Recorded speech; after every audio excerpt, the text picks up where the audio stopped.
Hi guys, so today we're going to be doing the floor and try to clear it up a wee bit, try and get most of the muck off it and a lot of the gunk, and we're also going to be looking at that tailgate ramp as well, if you can see it. It's rattling about when I drive, so I'm going to put a snib on it, stop it from doing that. It's a very cold one today, and I've also got, if you can see, a knee support on because my knees are gash, so let's get started. Right, so we've got a few holes to fill before we can start putting insulation down. A couple there, one there, one there, two there, one there, two there, two there, and one there. There's a couple in there as well. They actually just carpeted over that, like there wasn't even anything on it. So I'm going to give them a wee sand and then give them a coat of that. Then when it dries, I'm going to use this epoxy to fill the holes, and then job's a good one. So yep, let's go.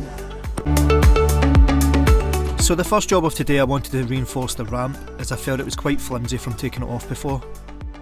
Initially I did use shorter screws, however they weren't biting enough to hold the ramp plate on, so I just got longer ones and I'll cut them later. So if you guys do go and enjoy the video, why not drop me a wee like, and if you want to follow the progress of the build, why not subscribe? It's free!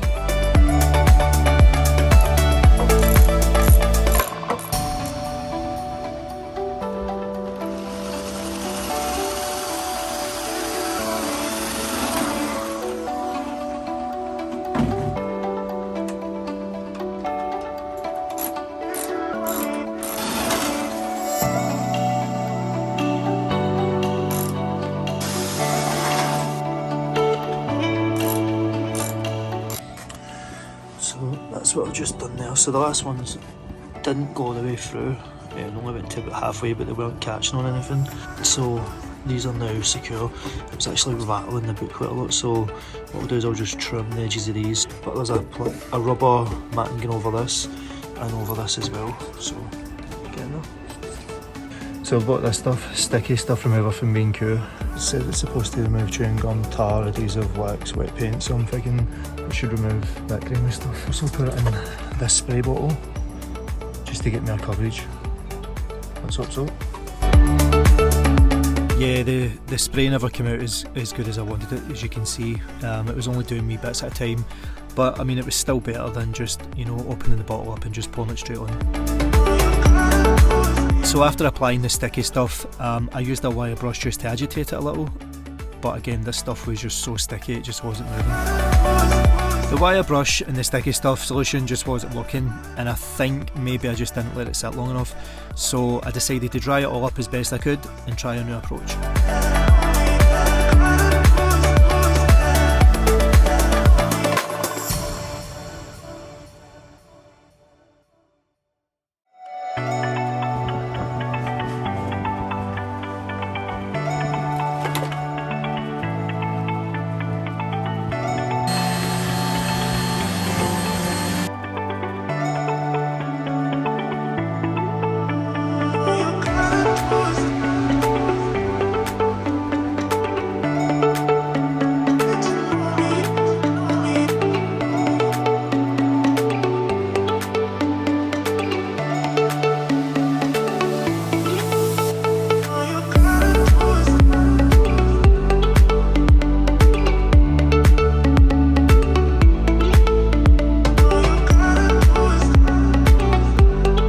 So the sanding was a lot easier, and I should have probably done that from the start, but as you can see there was a lot of wet stuff left over that just wasn't drying up quick enough, so I just applied the hairdryer.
And after a good clean up, we're left with the bare bones of what we have to work with. To be honest, I could have spent more time letting it dry and then sanding it again, but it's October and it's bloody freezing. So with that, cue the montage.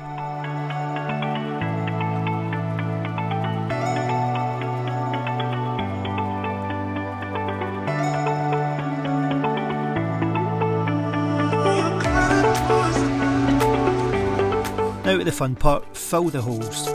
That's what she said!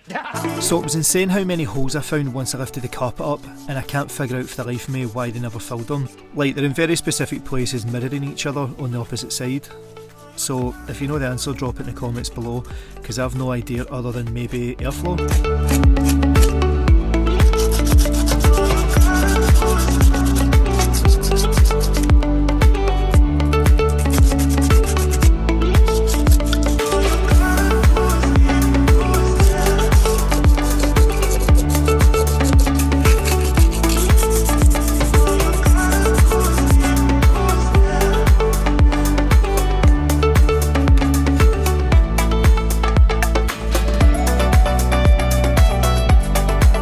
And I almost forgot the seatbelt screw that went through the roof, so I made sure to get that as well and give it a good sand.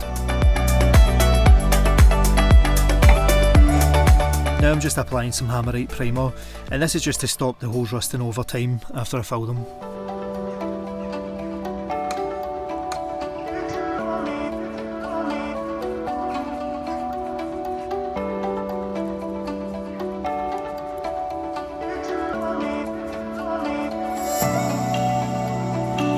Get into the creases and edges, just work it in.